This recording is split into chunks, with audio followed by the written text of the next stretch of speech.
Mayuresh, good afternoon. बताइए आपका इस समय का ट्रेड क्या रहेगा? Afternoon Harshad, afternoon Anuj ji, afternoon Veeru ji and good afternoon to everyone on the panel. तो मुझे लगता है आई थिंक जो एक मार्केट का एक फोकस हो गया है more large caps and very very selective on mid caps. We are also following the same approach और हमारी जो एक बाय वॉच लिस्ट है, क्योंकि हमें लगता है जो लास्ट 3 दिनों में एक्शन हुआ है और जो इंटरमीडिएट बॉटम टूटा नहीं है, शायद मार्केट आज रैली अटेम्प्ट में निकल जाएगा एज पर आवर मेथोडोलॉजी।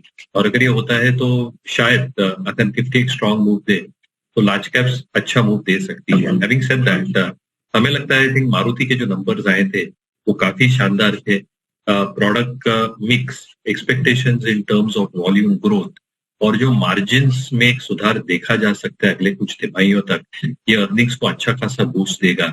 और इसलिए हमें लगता है I think with in the auto space itself जो फुटफॉल्स है, जो अर्निंग्स के एक्सपेक्टेशंस है और जो दिक्कतें हुई थी इन terms of input cost, semiconductor issues, all these issues are largely behind, even including the expectations for royalty payments, और जो एक एक्सपोर्ट की अपॉर्चुनिटी उभर के आ सकती है, ये बहुत एक इम्पोर्टेंट दायरा हो सकता है मारुति के नेक्स्ट फेज ऑफ ग्रोथ का, as well as taking the leadership position and market share back in the next few quarters with its product suite both ICVs as well as EVs. I think Maruti हमारे buy watch list पे रहेगा।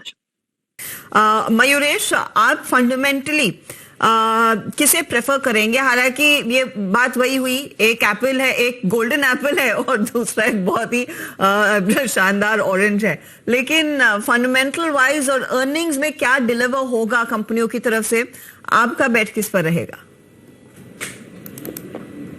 अच्छी लग रही है and they can be portfolio stocks and I completely agree with Anuj. Trend के case में आप देखें जो ज़ारा है, एक मनी स्पिनर है in terms of margins, but इनके जो ज़ूडियो स्टोर्स हैं they offer clothes at a very competitive rate और जैसे इनके स्टोर प्रेजेंस बढ़ते जा रहे हैं, percentage of private labels are decent, balance sheet में जो लेवरेज है वो काफी नेग्लिजिबल है और इसके लिए जो अर्निंग्स ग्रोथ है that should improve quite significantly. Yes, valuations definitely महंगे साइड पे है, बट मुझे लगता है कि जो एक ट्रैक्शन है अनऑर्गेनाइज्ड टू ऑर्गेनाइज दोनों के केस में, टाइटन हुआ या trend, I think that will continue.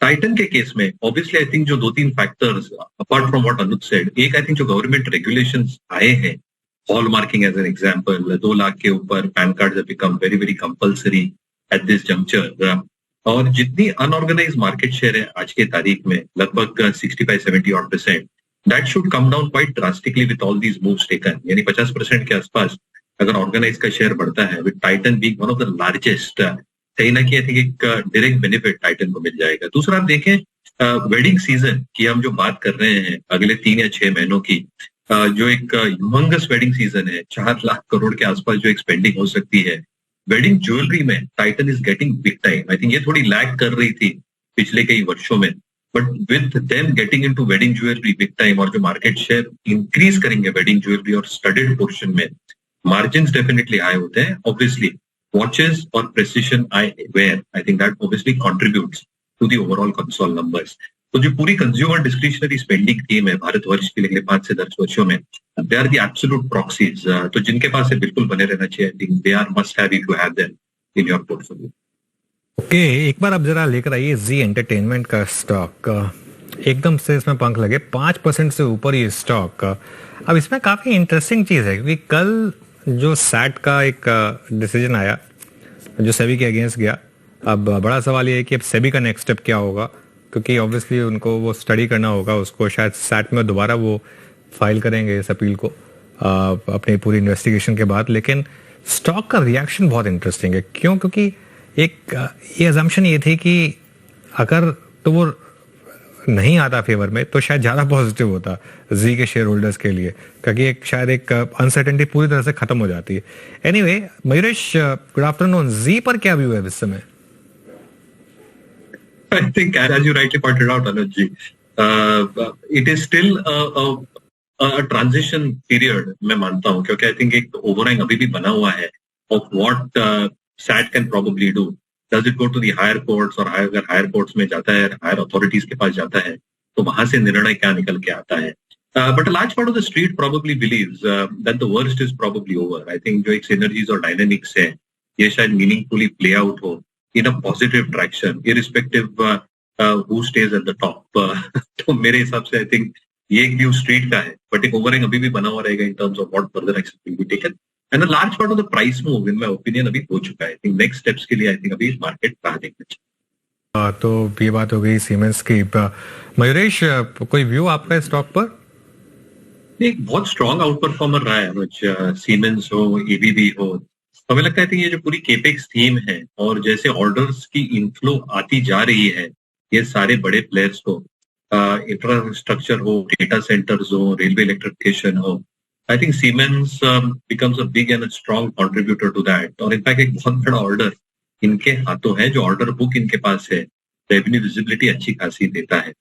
Obviously there were some reports, इनके जो पेरेंट की एनुअल रिपोर्ट आई थी या एक जो अर्निंग्स ट्रांसक्रिप्ट आई थी, वहां से रेवेन्यू का थोड़ा इनको एक नजरिया थोड़ा गड़बड़ लग रहा था, शॉर्टफॉल लग रहा था। बट मुझे लगता है सीमेंस इंडिया प्रॉब्ली एक स्ट्रॉन्ग फुटिंग पे है based on all the factors that I have just mentioned. तो हमें लगता है आई थिंक केपेक्स थीम को अगर कोई रेप्लिकेट कर सकता है within the larger names, LnT हो सकता है, सीमेंस हो सकता है, एबीबी हो सकता है। मयूरेश, मिड कैप फंडा?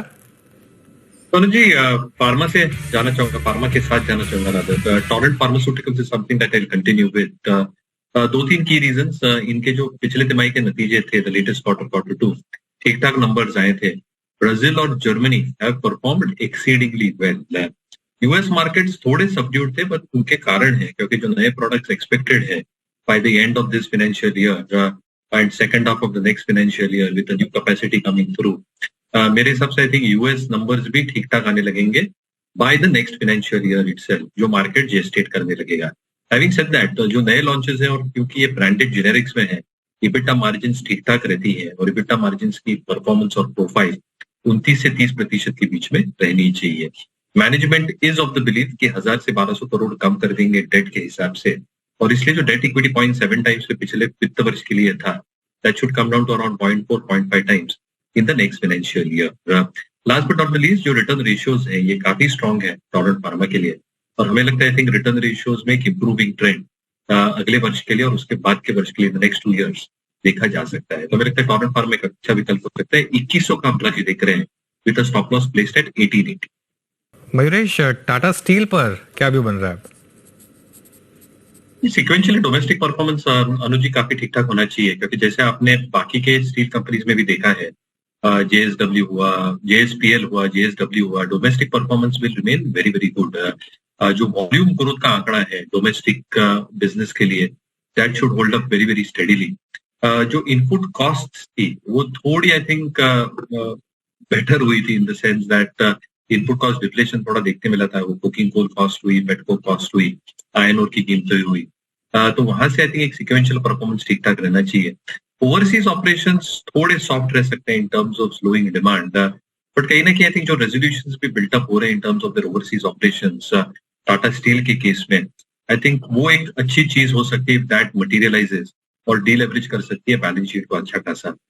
थोड़ी क्रूड की कीमतों में जो हमने इजाफा देखा है, आयरन ओर की कीमतों में जो इजाफा देखा है, क्या प्राइस पुश थ्रूज करेंगी companies? Mostly yes, to protect both their absolute number in terms of realization growth as well as margin performance as well.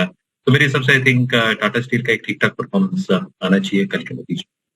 Tata steel का परफॉर्मेंस थोड़ा सा बेहतर रह सकता है। और साथ ही यहाँ पर देखना ये होगा कि जो इन्होंने पोर्ट टैलबोट वाला इशू रिजॉल्व किया है, उससे आगे क्या फायदे बनते दिखाई देंगे। हालांकि वो थोड़ा सा long term road map company ने सामने रखा है। अच्छा मयूरेश, इन ऑटो कंपनियों में आपकी क्या राय रहेगी? M&M, आयशर, ये सारे काउंटर्स एक तरफा मुनाफा वसूली दिखा रहे हैं। टीवीएस मोटर भी आज देखिए नंबर सॉलिड थे लेकिन 1% नीचे है। अच्छे खासे चल चुके थे Harshada ji. I think it is a regular case in my opinion of profit booking, क्योंकि 2-3 फैक्टर्स जो ट्रिगर बन के उभर के आएंगे ऑटो कंपनीज के लिए। एक, जो इनकी प्रोडक्ट स्वीट है, 4 व्हीलर्स हो, 2 व्हीलर्स हो, जो ये इलेक्ट्रिक व्हीकल्स और प्लेटफॉर्म्स इंट्रोड्यूस कर रहे हैं, यहाँ पे मांग अच्छी खासी हो रही है। दूसरा, अगर आप देखें जो इनपुट कॉस्ट की मैं बात कर रहा था मारुति के केस में, it plays out for the industry as a whole.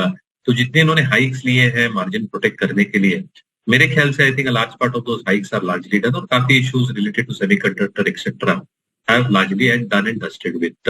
Third, जैसे फेस्टिविटीज बिगिन होंगी और जैसे यतिन कह रहे थे, एक पुश थ्रू होता है इन्वेंट्री डीलर रेंट के ऊपर, और जैसे फुटफॉल्स बढ़ रहे हैं, जो ऑर्डर बैकलॉग्स हैं काफी कंपनीज के काफी नए लॉन्चेस आएंगे by the end of this financial year. Government incentives and initiatives when it comes to policy making as well for buying an electric vehicle, ये भी आई थिंक एक सहारा देगी गोइंग फॉरवर्ड. और एक्सपेक्टेशंस है कि और बूस्ट होंगे infrastructure related issues when it comes to charging points, battery related issues, so on so fourth. तो मुझे लगता है ये ट्रांजिशन फेज में है. सारी ऑटो कंपनीज बहुत खूब तरीके से मैनेज कर रही है that entire transition from petrol diesel to electric mobility. और ये सारे प्लेयर्स फोकस में रहेंगे. एक स्ट्रक्चरल स्टोरी है. तो मारुति हुआ, अशोक लेलैंड हुआ, ये सारी कंपनीज पे बिल्कुल बाय वॉच लिस्ट पे ध्यान देना चाहिए. और ऑटो एंसिलरीज को ना भूलें, क्योंकि they will also be the biggest beneficiaries OEM से भी और रिप्लेसमेंट मार्केट.